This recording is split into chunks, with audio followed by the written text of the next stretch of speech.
অবৈধ প্রার্থীকে মানবো না। আমার আসলে কেন ঘোষণা করা নেই? আমি রক্ত দিচ্ছি স্থায়ী কমিটির মেম্বারের প্রার্থীর। আজকে আপনারা আমার কাছে নেতৃবৃন্দ না আমি এটা করবো না।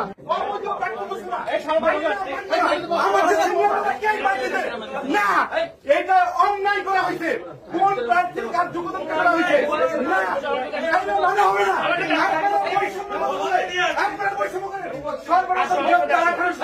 এই ভিডিও মানুষ ছিল না, মানুষ আপনারা পরিকল্পিত ভাবে আপনার পরিকল্পিত নিরাপদ দিচ্ছেন না।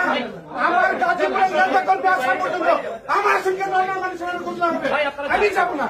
আমার নেতা কর্মী গাজীপুর থেকে আসতেছে, আপনারা অবৈধভাবে এই সংগঠনের স্থায়ী কমিটির মেম্বার সর্বপ্রথম গ্রেফতার মাহফুজুর রহমান খান দাখিল করেছিলেন।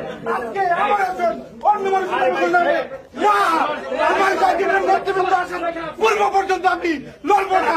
অবৈধ প্রার্থীকে মানবো না, কেউ মানবে না। আপনার বৈঠক বলে আমার সাথে বৈঠক করছেন না, না, না।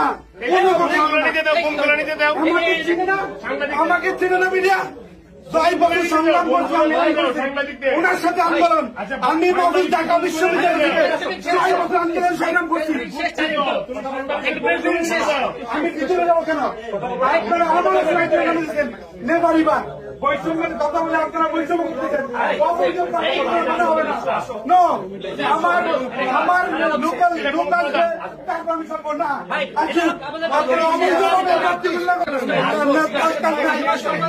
দরকার নাই,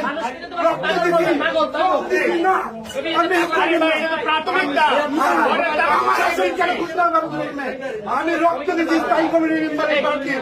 আজকে আপনারা আমার নেতৃবৃন্দ না আমি এটা করবো না, আমি করবো না।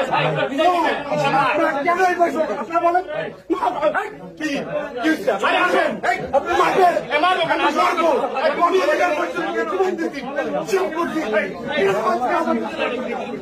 আমি রিমান্ডে ছিলাম, আপনার সাথে রিমান্ডে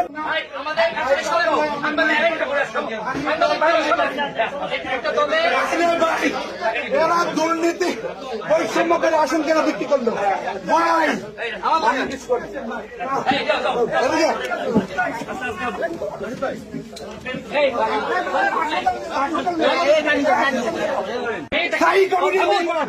সর্বপ্রথম এই দল বানাইছি আমি, রাশেদের সাথে প্রথম গ্রেফতার হয়েছি মাহফুজুর রহমান খান। আমাকে কেন বঞ্চিত করেছে? আমি রক্ত দিচ্ছি, জল খাচ্ছি। আমি এই দলের স্থায়ী কমিটির মেম্বার। আমি 18 সালে গ্রেফতার হয়েছি। সম্মানিত দর্শক, আমাদের ভিডিও আপনার ভালো লাগলে চ্যানেলটি সাবস্ক্রাইব করুন।